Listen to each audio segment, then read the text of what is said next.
اللہ الرحمن الرحیم۔ شروع اللہ کے نام سے جو بڑا مہربان اور نہایت ہی رحم کرنے والا ہے۔ تمام حضرات سورہ فاتحہ اور درود پاک پڑھ لیجئے۔ اعوذ باللہ من الشیطان الرجیم، بسم اللہ الرحمن الرحیم۔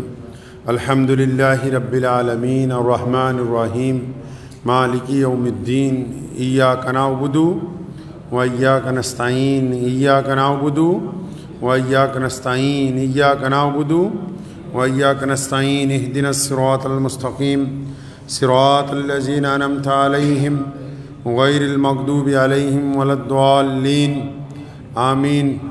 اللهم صل على محمد وعلى آل محمد كما صليت على إبراهيم وعلى آل إبراهيم إنك حميد مجيد۔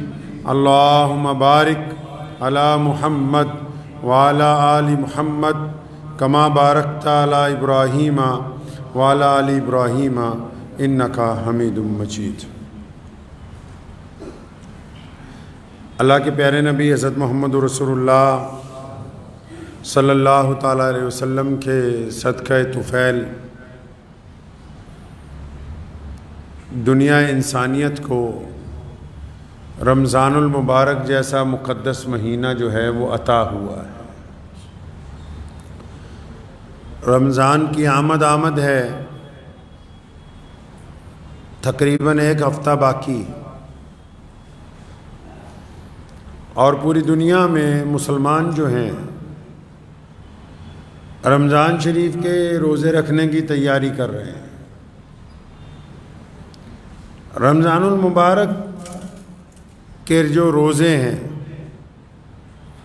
وہ کیوں رکھے جاتے ہیں؟ رمضان کیوں فرض کیا گیا ہم پہ؟ اللہ تعالیٰ نے اس کو اپنا مہینہ کیوں کہا؟ روزے کا مقصد کیا ہے؟ رمضان کا مہینہ ہم سے چاہتا کیا ہے؟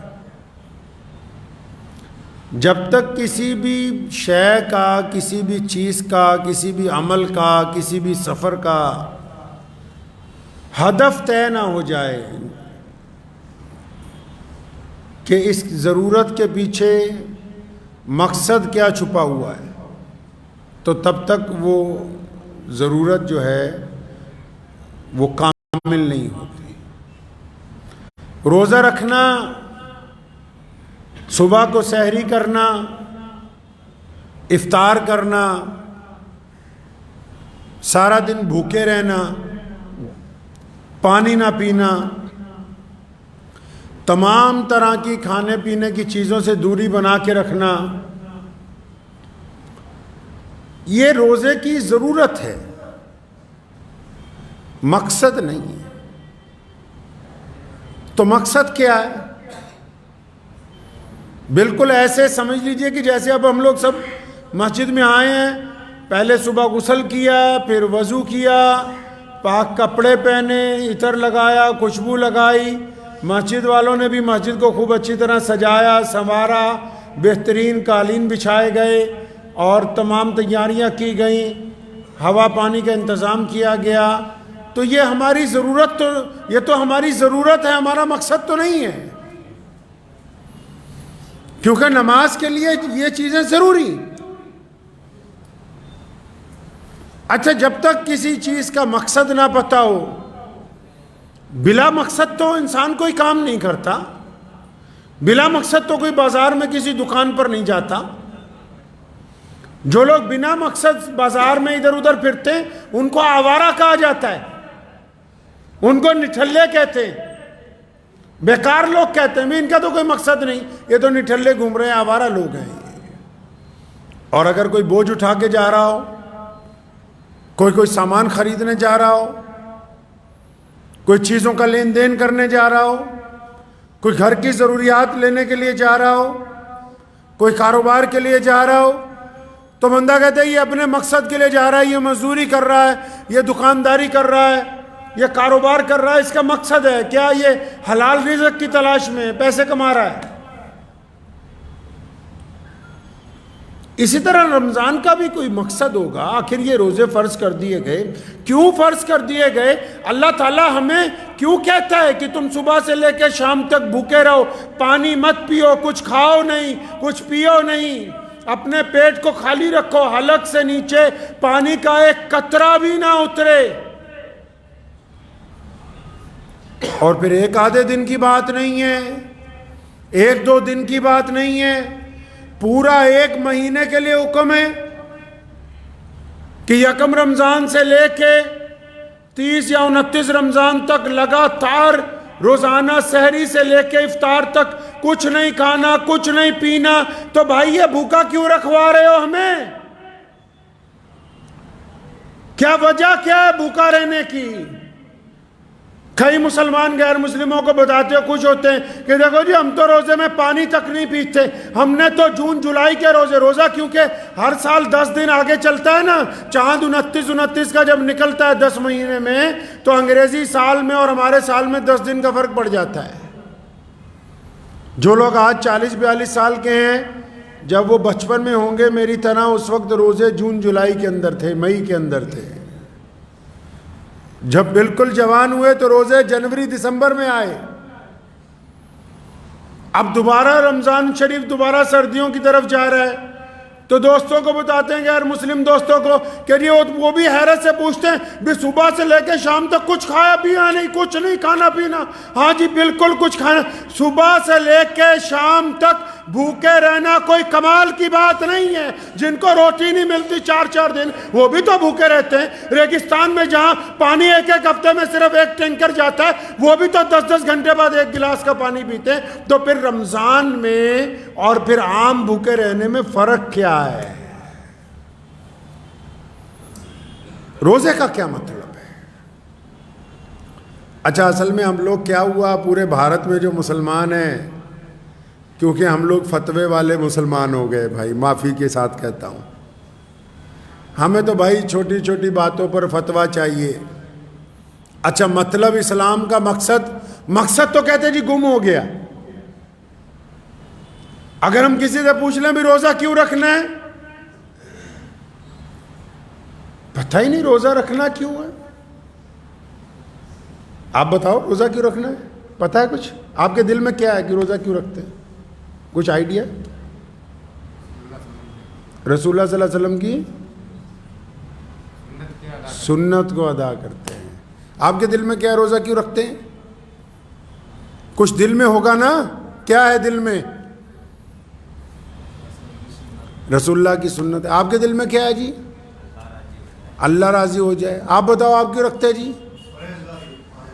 پرہیزگاری ہو جائے. دو غلطیاں اکثر ذکر ہوتا ہے ان باتوں کا, 2 غلطیاں بھارت کے مسلمانوں نے کی ہیں.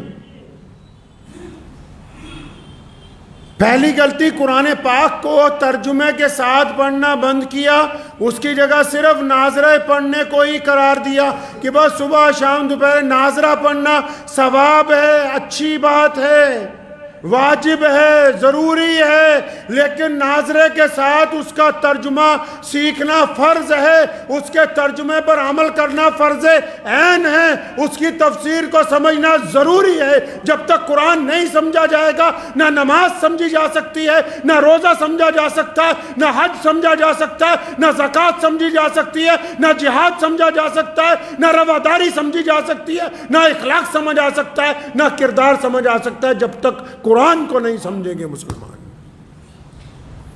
میں کہے نہیں ابا جی کا انتقال ہو گیا جی, مولوی صاحب آؤ جی ختم کر دو. لو جی کر دیتے ختم, ہمیں کیا 500 روپے دو ختم ہو جائے گا. رمضان آ گیا, شور مچا ہوا ہے, رنگ کر لیں, نئے کپڑے, گھر کے اندر نیا فرنیچر, نئے قالین, نئے اے سی, نیا ساز و سامان, اپنی استطاعت کے مطابق بہترین گوشت, بہترین کھانے, راشن کی لمبی لمبی فہرستیں, طرح طرح کے شربت, یہ تو ساری ضرورتیں ہیں، ضرورتوں سے آپ کو کوئی انکار نہیں کر رہا کہ آپ ضرورتوں کا استعمال نہ کریں، لیکن ان ساری ضروریات کا مقصد کیا ہے، معنی کیا ہے، رمضان آپ سے چاہتا کیا ہے، اللہ آپ سے کیا چاہتے ہیں، محمد رسول اللہ نے کیا بتایا کہ روزہ کیوں رکھا جاتا ہے، روزے کا مطلب کیا ہے، اور جب تک مطلب نہیں پتا ہوگا تو پھر بھوکے رہنے کا کوئی فائدہ ہے نہیں ہے۔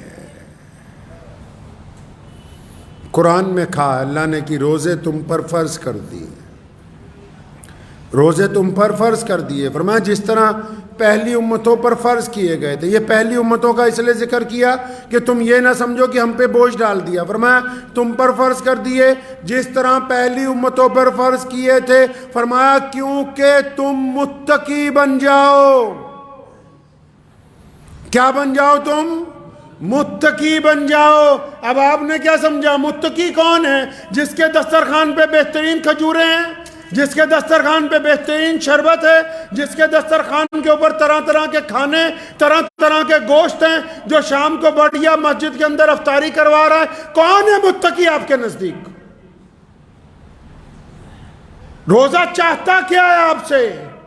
نبی علیہ السلام نے فرمایا روزہ ڈھال ہے۔ ڈھال کس کو کہتے ہیں؟ تلوار کے ساتھ میدان جنگ میں ایک ڈھال دی، فرمایا روزہ مومن کے لیے ڈھال ہے جب تک وہ اس کو پھاڑ نہیں دیتا، یعنی جب تک وہ ٹوٹ نہیں جاتی تب تک مومن کا روزہ قائم ہے۔ اب روزے داروں نے کئیوں نے سمجھا کہ روزہ بھوکا رہنے کا مطلب ہے۔ سنیے آپ کو بھوکا کیوں رکھوا رہے ہیں، آپ کو بھوکا کیوں رکھا، یہ سٹمک کو خالی کیوں رکھا، یہ کیوں کہا کہ حلق سے نیچے قطرہ بھی نہ اترے، تاکہ روزہ ایک انقلابی عبادت ہے۔ جس طرح ایک عام آدمی نوکری اختیار کرتا ہے، پھر اس کو فوج کی وردی پہنا دی جاتی ہے، جب وہ وردی پہنتا ہے تو اس کی چال ڈھال بدل جاتی ہے۔ کپڑے تو کپڑے ہی ہیں، عام لوگوں نے بھی پہنے، فوجی نے بھی پہنے، لیکن جب اس نے ایک خاص رنگ کے کپڑے پہن لیے، ایک خاص طرح کے جوتے پہن لیے، ایک خاص طرح کی سر پہ ٹوپی رکھ لی، تو اس کے چلنے کا انداز بدل گیا، اس کا لب و لہجہ بدل گیا، اس کی آنکھیں بدل گئیں، اس کے ہاتھوں کی حرکت بدل گئی۔ یہ روزہ انقلابی عبادت ہے۔ حکم ہوا کہ روزہ تمہیں اس لیے رکھوا رہے ہیں۔ کیوں رکھوا رہے ہیں روزہ 30 دن کے لیے؟ کیونکہ یہ انقلابی عبادت ہے۔ آپ کو اس لیے بھوکا رکھا کہ جب سحری کرنے کے بعد، فجر کی نماز کے بعد، اشراق کے بعد جب تیار ہو کے، جب نہا دھو کے گھر سے آفس کے لیے نکلو گے، جب کاروبار کے لیے نکلو گے، جب نوکری کے لیے جاؤ گے، جب اسکول جاؤ گے پڑھنے کے لیے، جب بازار میں نکلو گے، تو لاکھوں لوگ چلے جا رہے ہیں سڑکوں پر، لیکن ان لاکھوں میں جو ایمان والے ہیں، جو روزے دار ہیں، ان کی چال میں فرق ہے، کیونکہ ان کا پیٹ خالی ہے، حلق سے پانی نہیں اتر سکتا۔ ان کو یہ محسوس ہوتا ہے کہ میں ان سب سے الگ ہوں، میں کچھ الگ کر رہا ہوں، آج الگ کر رہا ہوں کچھ، آج میں الگ کیا کر رہا ہے جی؟ یہ بھوکے رہنے کی وجہ سے صرف اس کو جسم میں انقلاب پیدا ہو گیا کہ نہیں میں اور لوگوں سے مختلف ہوں، میں اور لوگوں کی طرح نہیں ہوں آج جس طرح عام لوگ ہوتے ہیں۔ آج میرے اندر تبدیلی ہے، میرے کندھوں کے اوپر بوجھ ڈال دیا گیا، مجھے ذمہ داری دے دی گئی۔ کون سی ذمہ داری؟ کہ مجھے رمضان دے دیا گیا۔ تو کیا کرنا ہے جی؟ رمضان دے دیا گیا تو تم میں اور عام لوگوں میں کیا فرق ہو گیا؟ حکم ہوا روزہ مومن کے لیے ڈھال ہے۔ یا رسول اللہ کس طرح کی ڈھال ہے؟ اگر آپ جا کے پڑھیں گے بخاری شریف، اگر آپ قرآن پڑھیں گے تو یہ پتہ لگے گا کہ جب بندہ روزہ رکھ لیتا ہے تو سر سے لے کے پیر تک وہ ایسا ہوتا ہے جیسے کوئی ذمہ دار آفیسر جا رہا ہو، جیسے کوئی ذمہ دار عالم جا رہا ہو، جیسے قوم کا کوئی رہبر جا رہا ہو، جس طرح علاقے کا کوئی چوکیدار جا رہا ہو۔ کیا کرتا ہے جی یہ روزے دار؟ جب یہ روزہ رکھ لیتا ہے، روزہ رکھنے کے بعد جب یہ گھر سے نکلتا ہے، اگر کسی کی بیٹی پر نگاہ پڑتی ہے تو یہ فوراً اپنی نگاہوں کو جھکاتا ہے اور اس کا دل اس کے دماغ کو کہتا ہے کہ تیرا روزہ ہے۔ اگر اس بیٹی کی طرف گندی نگاہ ڈال دی، اگر اس عورت کی طرف زنا کی نگاہ سے دیکھا، اگر اس عورت کی طرف گندی نگاہ ڈال کے یہ سوچا کہ کاش میں اس کے ساتھ برائی کروں گا، تو روزہ ٹوٹ جائے گا، کیونکہ میں نے روزے کو ٹوٹنے سے بچانا ہے، اس لیے ان آنکھوں کو جھکا دیا اور اس دل نے کہا کہ میں اپنے رب کی پناہ تلاش کرتا ہوں، میں اپنی آنکھوں کو نیچے کرتا ہوں، میں روزے دار ہوں، کیونکہ روزہ اس کی آنکھوں کا بھی ہے۔ یہ تنہا بیٹھ کے روزہ رکھ کے جب تنہا بیٹھتا ہے تو پھر اس کے دل میں کوئی خیال آتا ہے کسی سے بے ایمانی کا، ٹھگی کا، ریاکاری کا، چگلی کا، توبہ کرتا ہے۔ کیوں؟ کیونکہ فرمایا کہ میرے تو دل کا بھی روزہ ہے، میرے دماغ کا بھی روزہ ہے، میرے خیالات کا بھی روزہ ہے۔ اگر روزہ دار کے خیالات ناپاک ہو جائیں گے، روزہ دار کی نگاہ ناپاک ہو جائے گی، روزہ دار کا سوچنا ناپاک ہو جائے گا، تو پھر بھوکے رہنے سے کوئی فائدہ نہیں، یہ روزہ ٹوٹ جائے گا، یہ روزہ ختم ہو جائے گا، کیونکہ اس کے ذمہ روزہ دے دیا اللہ نے، اپنا خاص مہینہ دے دیا، اور جو اللہ کے خاص ہو گئے ہیں وہ گندا نہیں سوچتے۔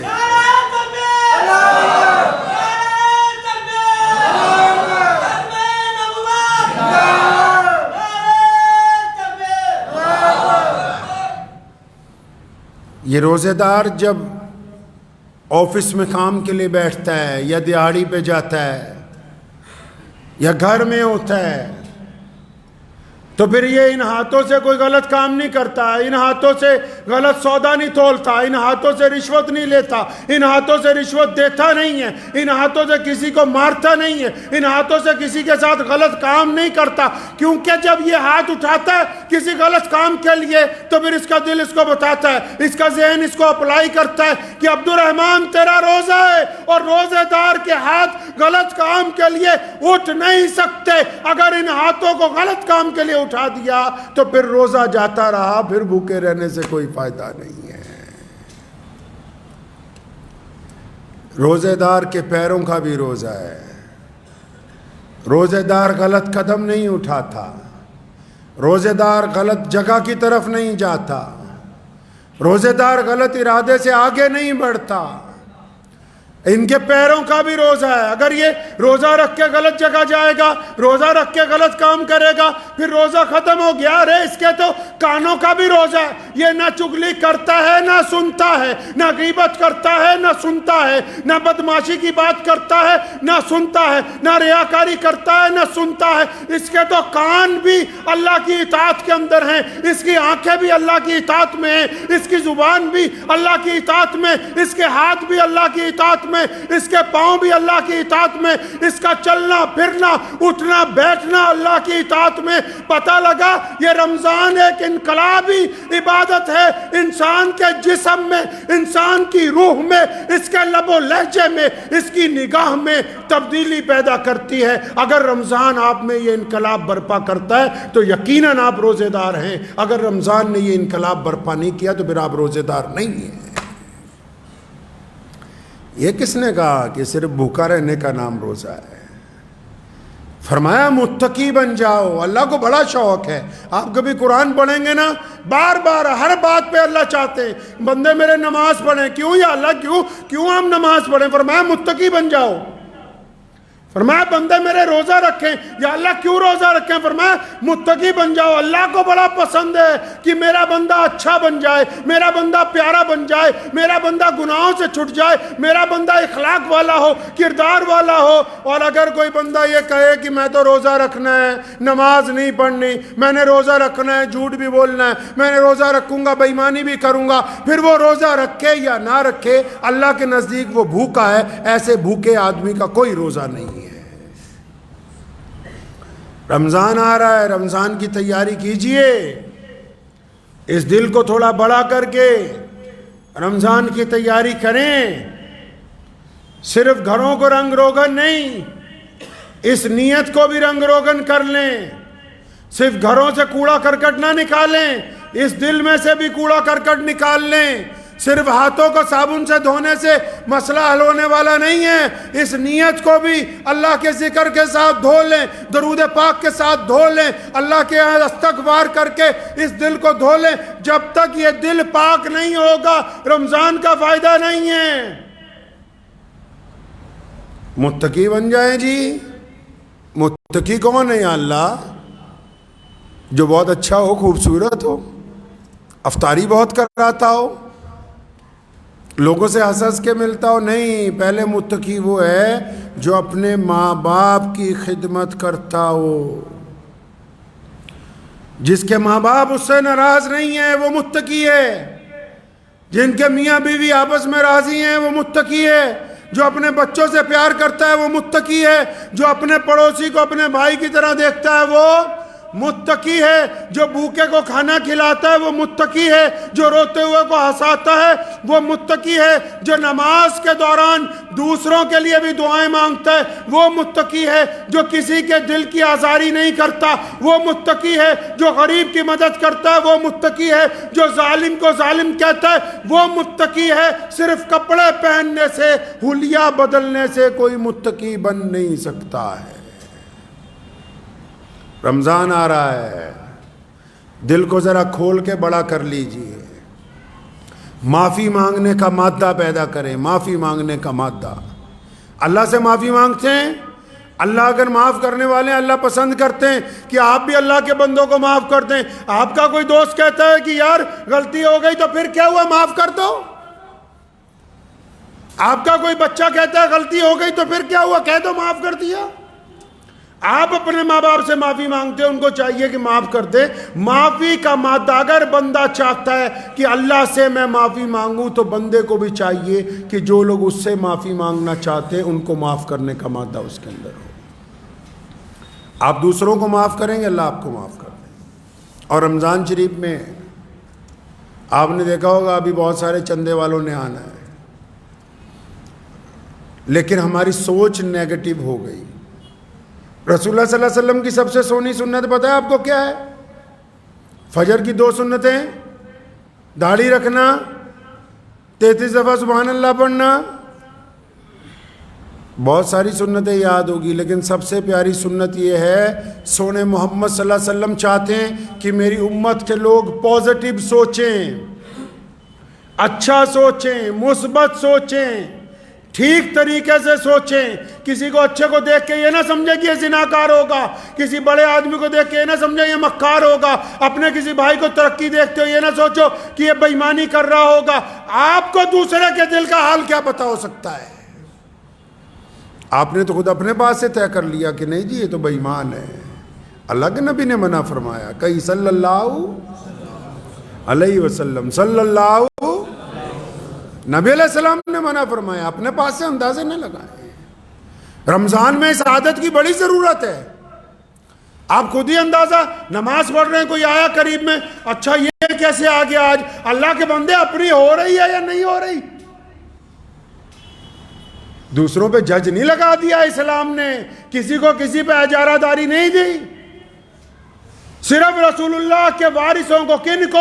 علماء کو، اور ان کو بھی یہ ٹھیکہ نہیں دے دیا کہ جس کو مرضی پکڑ کے کہیں تو نے یہ نہیں کیا۔ ان کے لیے بھی یہ جگہ بنائی مسجد میں ممبر رسول، اور حکم ہوا کہ جمعے والے دن بتاؤ مسلمانوں کو کیا اچھا ہے کیا برا ہے۔ یہ نہیں کہ تم کسی ایک کو پکڑ کے سرے بازار اس کی بے عزتی کرتے پھرو۔ اسلام نے کسی کے اوپر جج نہیں لگایا کہ تم دوسروں کے لیے فتوے تلاش کرتے پھرو۔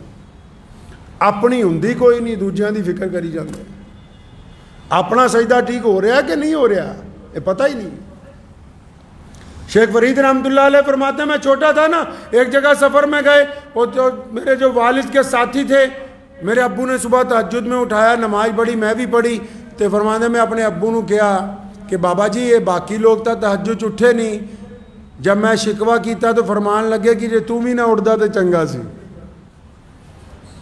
مطلب جب تو دوسروں کے بارے یہ خیال آ رہا ہے تم بھی نہ اٹھتے تو اچھی بات تھی۔ ہم دوسروں کے اوپر مسلط نہیں ہیں۔ اللہ تعالیٰ نے دستور طے کیا ہے، رمضان آ رہا ہے، اگر کوئی مانگنے والا آ جائے کیا کہتے ہیں آپ لوگ؟ کیا کہتے ہیں عام لوگ؟ ہٹھا کٹھا ہے، بڑھیا ہے، تیرے ہاتھ پیر ٹوٹ گئے تو کیوں مانگنے آیا؟ رسول اللہ کیا کہتے ہیں؟ فرمایا اگر کوئی گھوڑے پر بیٹھ کے بھی مانگنے آ جائے، گھوڑا تو پرانے دور میں مرسڈیز کا درجہ رکھتا ہے، پھر بھی دینا اس کو فرض ہے۔ فرمایا کہ اگر کوئی گھوڑے پہ مانگنے آ جائے بیٹھ کے، فرمایا اس کو بھی دے دو جب اس نے ہاتھ پھیلا ہی دیا، جب مانگنے آ ہی گیا۔ اور محمد الرسول اللہ کا محمد الرسول اللہ صلی اللہ علیہ وسلم نے اپنی عائشہ رضی اللہ عنہ کو فرمایا کہ عائشہ اگر میں گھر پہ نہ ہوں اور کوئی مانگنے آ جائے تو خالی نہیں لوٹانا ہے۔ میرے دادا حضرت مولانا مفتی محمد احمد لدھیانوی رحمۃ اللہ علیہ مفتی اعظم پنجاب فرمایا کرتے تھے، میں نے اپنے والد صاحب رحمۃ اللہ علیہ شیخ اسلام مولانا حبیب الرحمن لدھیانوی رحمۃ اللہ علیہ کو ساری زندگی دیکھا۔ کئی لوگ بار بار آتے تھے، اگر کسی نے کہتے نا حضرت بار بار آتا ہے تو ایک کوئی گال، فرمایا یہ خدا کا شکر نہیں کہ اللہ تعالیٰ نے ہم سب کو دینے والوں میں رکھا ہے لینے والوں میں؟ اللہ نے کہاں رکھا ہے جی؟ دینے والوں میں رکھا ہے، لینے والوں میں نہیں رکھا۔ خدا کا شکر ادا کریں۔ رمضان میں اور ویسے بھی ساری دنیا میں مسلمان سب سے زیادہ بانٹتے ہیں، رمضان میں پہلے اس بات کو دیکھ لیں کیا ہمارا پڑوسی تو نہیں بھوکا، چاہے پڑوسی کا مذہب کوئی بھی ہو، پڑوسی کا مذہب نہیں دیکھا جاتا، ذات برادری نہیں دیکھی جاتی۔ اگر پڑوسی غریب ہے، آپ مالدار ہیں، آپ بہترین چیزوں سے روزہ کھولتے ہیں، تو اس روزے کی افطار سے پہلے ضروری ہے کہ اس پڑوسی کے گھر میں کھانا بھجوایا جائے۔ اور اگر کوئی مانگنے آ جائے تو ضرور اگلے کی ضرورت کو جتنی ہماری ہمت ہے اتنا پورا کر کے بھیجیں۔ اور نبی علیہ السلام کا ایک خوبصورت واقعہ سنا کے بعد ختم کرتا ہوں۔ بعض اوقات کوئی بندہ آتا ہے، وہ آپ کو کہتا ہے کچھ دے دو، تو جب آپ اس کو کچھ دے دیتے ہیں، خاص کر جو مالدار ہیں وہ سنیں، جب کچھ دے دیتے ہیں تو نعوذ باللہ وہ آگے سے شکوہ کرتا ہے کہ نہیں جی میں تو بہت سوچ کے آیا تھا، بہت زیادہ مال ملے گا، آپ نے تو اس کے مقابلے میں تو ایسے ہی۔ نبی علیہ السلام کے پاس ایک شخص آیا، اس کو جب دیا تو نعوذ باللہ اس نے ایسی بات کی کہ میں تو بہت زیادہ سوچ کے آیا تھا۔ عمر حضرت کو غصہ آیا، تلوار نکالنے لگے، فرمایا اس نے گستاخی کر دی۔ نبی علیہ السلام نے روکا، فرمایا عمر رک جاؤ۔ اس بندے کا ہاتھ پکڑا، گھر لے گئے، سیدنا بلال رضی اللہ عنہ کو بلایا، ابو ہریرہ کو بلایا، باہر سے اور سامان منگوایا، اتنا سامان منگوایا کہ 2 گٹریاں بھر گئی۔ اب اٹھ کے کہنے لگا یا رسول اللہ بس کریں، میں نے آپ سے زیادہ فیاض کسی کو نہیں دیکھا، یہ تو اتنا اٹھا کے بھی نہیں لے جا سکتا، میں اتنا زیادہ ہو گیا۔ فرمایا چل صحابہ میں جا کے کہہ، ان کی دل آزاری ہوئی ہے۔ صحابہ میں جا کے کہنے لگا میں نے اللہ کے نبی صلی اللہ علیہ وسلم سے فیاض کسی کو نہیں دیکھا، اور سارا سامان اٹھا کے جب چلا گیا تو قربان جاؤ نبی علیہ السلام نے عمر سے فرمایا عمر آپ کی بات درست تھی کہ اس سے غلطی ہوئی، لیکن اگر تم اسے مار دیتے تو یہ جہنم میں جاتا۔ ہم نے اللہ کے فضل سے اس کی رائے کو تبدیل کر دیا، اللہ کے فضل سے اس کی رائے کو تبدیل کر دیا۔ محمد رسول اللہ نے قدم قدم پر امت کی رہنمائی فرمائی، جتنا دے دیا دے دو، نہیں ہے محبت سے معذرت کر دو، ہے تو پھر اس کو دے دے کے تھکا دو، لیکن محمد رسول اللہ نے ہمیں دینے والوں میں رہنے کا حکم دیا، لینے والوں میں نہیں شامل کیا۔ مسلمانوں کو مانگنے کی تربیت نہیں دی ہے۔ لیکن اس کے ساتھ ساتھ اگر کوئی کسی مسجد کے لیے، مدرسے کے لیے آ جائے، کسی بھی جگہ سے آئے، چاہے پنجاب سے کوئی باہر جا رہا ہو یا کوئی پنجاب میں آ رہا ہو، اگر تو اپنی ذات کے لیے مانگ رہا ہے کوئی سوال نہیں، نوٹ کر لیجئے میری بات دل کی تختی پہ، کوئی اپنی ذات کے لیے مانگ رہا ہے کہ میری بچی کی شادی ہے، میرے گھر میں مجبوری ہے، مجھے اپنے چائے جھوٹ بول کے مانگ رہا ہے، کوئی اپنی ذات کے لیے ہاتھ پھیلا رہا ہے کہ اللہ کے واسطے دو، پھر بنا سوال کے دو۔ لیکن اگر کسی مسجد کے نام پر، مدرسے کے نام پر جھوٹ بول رہا ہے تو پہلے اس علاقے کے کسی بڑے عالم کو پوچھو کہ یہ بندہ صحیح ہے یا غلط ہے، کیونکہ اللہ اور اس کے رسول کے نام پر جھوٹ برداشت نہیں کیا جا سکتا ہے۔ اس کا طریقہ یہی ہے کہ بس اس صوبے کے، جس صوبے سے وہ آ رہا ہے، وہاں کے بڑے علماء کو، کسی بھی مرکز کو فون کر کے اس کی فوٹو کھینچ کے پوچھیں کہ بھائی یہ بندہ آپ کے یہاں سے فلاں مسجد، فلاں مدرسے سے آیا، بالکل درست ہے، کیونکہ وہ امانت والا ہے، ہم اس کو نہیں دے رہے، ہم تو اس کے سپرد امانت کرنے لگے، اور ہم چاہتے ہیں کہ امانت اس جگہ پہنچ جائے جس جگہ کے لیے لی جا رہی ہے۔ لیکن اگر وہ اپنی ذات کے لیے، اکثر میں کئی لوگ جب جھوٹا چندہ کرتے ہوئے پکڑے گئے، کئی مدرسے والے مسجد والے، تو میں نے ان سے گزارش کی، میں کہا اگر تو صرف اپنے لیے مانگتا تو تیرے سے پوچھ تاچھ نہ ہوتی، اپنے لیے اگر صرف مانگتا پھر نہ پوچھ تاچھ ہوتی، پھر تو ہم کہتے کہ چلو درست ہے۔ اس لیے اب رمضان آ رہا ہے تو اپنے ذہن کو پازیٹیو رکھنا ہے۔ کیا رکھنا ہے جی؟ پازیٹیو رکھنا ہے۔ گھر میں اگر کھانا لیٹ ہو گیا، پازیٹیو ویو رکھنی، کوئی وجہ ہو گئی ہوگی، کوئی دیر سے آ رہا ہے، ویو کو پازیٹیو رکھنا ہے، ذہنیت کو ناپاک نہیں ہونے دینا۔ کوئی سفیر آ رہا ہے، کوئی بزرگ آ رہا ہے، تو یہ ذہن میں رکھنا ہے کہ اللہ کے دین کے لیے نکلیں۔ کون آتا ہے کسی کے لیے مانگنے کے لیے؟ اگر کسی سفیر کو مسجد والوں نے ٹھہرا لیا تو کوئی احسان کا کام نہیں کیا، اگر تم دین کا کام کر رہے ہو وہ بھی دین کا کام کر رہا ہے۔ اگر ان کو 2 وقت کھانا کھلا دیا تو کوئی بڑا کمال کا کام نہیں کیا، آپ اگر دین کا کام کر رہے ہیں وہ بھی دین کے لیے مانگنے کے لیے نکلے ہیں۔ بے ایمانوں کو پکڑنا ایک الگ بات ہے، لیکن اچھے لوگوں کی حوصلہ افزائی کرنی ہمارا کام ہے۔ محمد رسول اللہ کی سنت ہے کہ جب بھی کسی نے نیکی کے لیے قدم بڑھایا، محمد رسول اللہ نے اسے شاباش دی ہے، ہمت افزائی کی ہے نیک لوگوں کی، نیک لوگوں کو دلاسا دیا ہے۔ قرآن نے بھی دلاسا دیا نیکوکاروں کو بھی، اور اللہ نے، رسول اللہ نے تو گنہگاروں کو بھی دلاسا کیا کہ ما غرک بربک الکریم، کہ آؤ میرے بندو، ڈرتے کیوں؟ آؤ تو صحیح میری طرف، میں تمہارا کریم رب تمہیں معاف کرنے کے لیے تیار ہوں۔ تو کریں گے رمضان کی تیاری انشاءاللہ۔ رمضان کی تیاری کرنی ہے دل کو بڑا کر کے، توبہ کرنی ہے، 2 رکعت نماز نفل پڑھ کے اللہ سے توبہ کرنی کہ یا اللہ جو سو ہوا، آج کے بعد نہیں کچھ کرتا ہے انشاءاللہ تعالی۔ حرام کام سے دور رہنا ہے، ماں باپ کی نافرمانی سے بچنا ہے، بھائیوں کی غیبت سے بچنا ہے، شریکت داروں کی غیبت سے۔ وہ چاہے جو مرضی کرتے رہیں، جو مرضی کر لیں آپ کے مخالف، آپ کی نیت پاک ہونی چاہیے۔ آپ ان کے لیے دعا کرتے رہیں، اپنے لیے دعا کرتے رہیں، آپ کو اس سے کوئی لینا دینا نہیں۔ میرے والد صاحب رحمۃ اللہ علیہ فرمایا کرتے تھے، اگر کسی نے کہنا فلاں آدمی غلط ہے، بڑی خوبصورت بات کہتے تھے، تم نے اور ہم نے اسلام کے لیے کیا کیا یہ بتاؤ بس۔ ان باتوں کو چھوڑو، کون کیا کرتا ہے، کون کیا نہیں کرتا، تم نے سماج کے لیے کیا کیا، تم نے ملک کے لیے، تم نے اپنے دین کے لیے، کیا کبھی کسی روتے کو ہنسایا ہے؟ کیا کبھی کسی غمزدہ کو خوش کیا ہے؟ کیا کبھی کسی غریب کے منہ میں لقمہ ڈالا ہے؟ کیا کبھی کسی ننگے کو کپڑے پہنائے؟ کیا کبھی ظالم کو ظالم کہا ہے؟ اگر تو تم نے اپنی ذات سے کچھ کیا ہے تو اللہ کا شکر ادا کرو، دوسروں پر نکتہ چینی کرنے سے گاڑی چلنے والی ہے نہیں ہے۔ دعا کیجئے اللہ تعالیٰ مجھے بھی آپ سب کو بھی ان باتوں پہ عمل کی توفیق عطا فرمائے۔ وآخر دعوانا ان الحمدللہ رب العالمین۔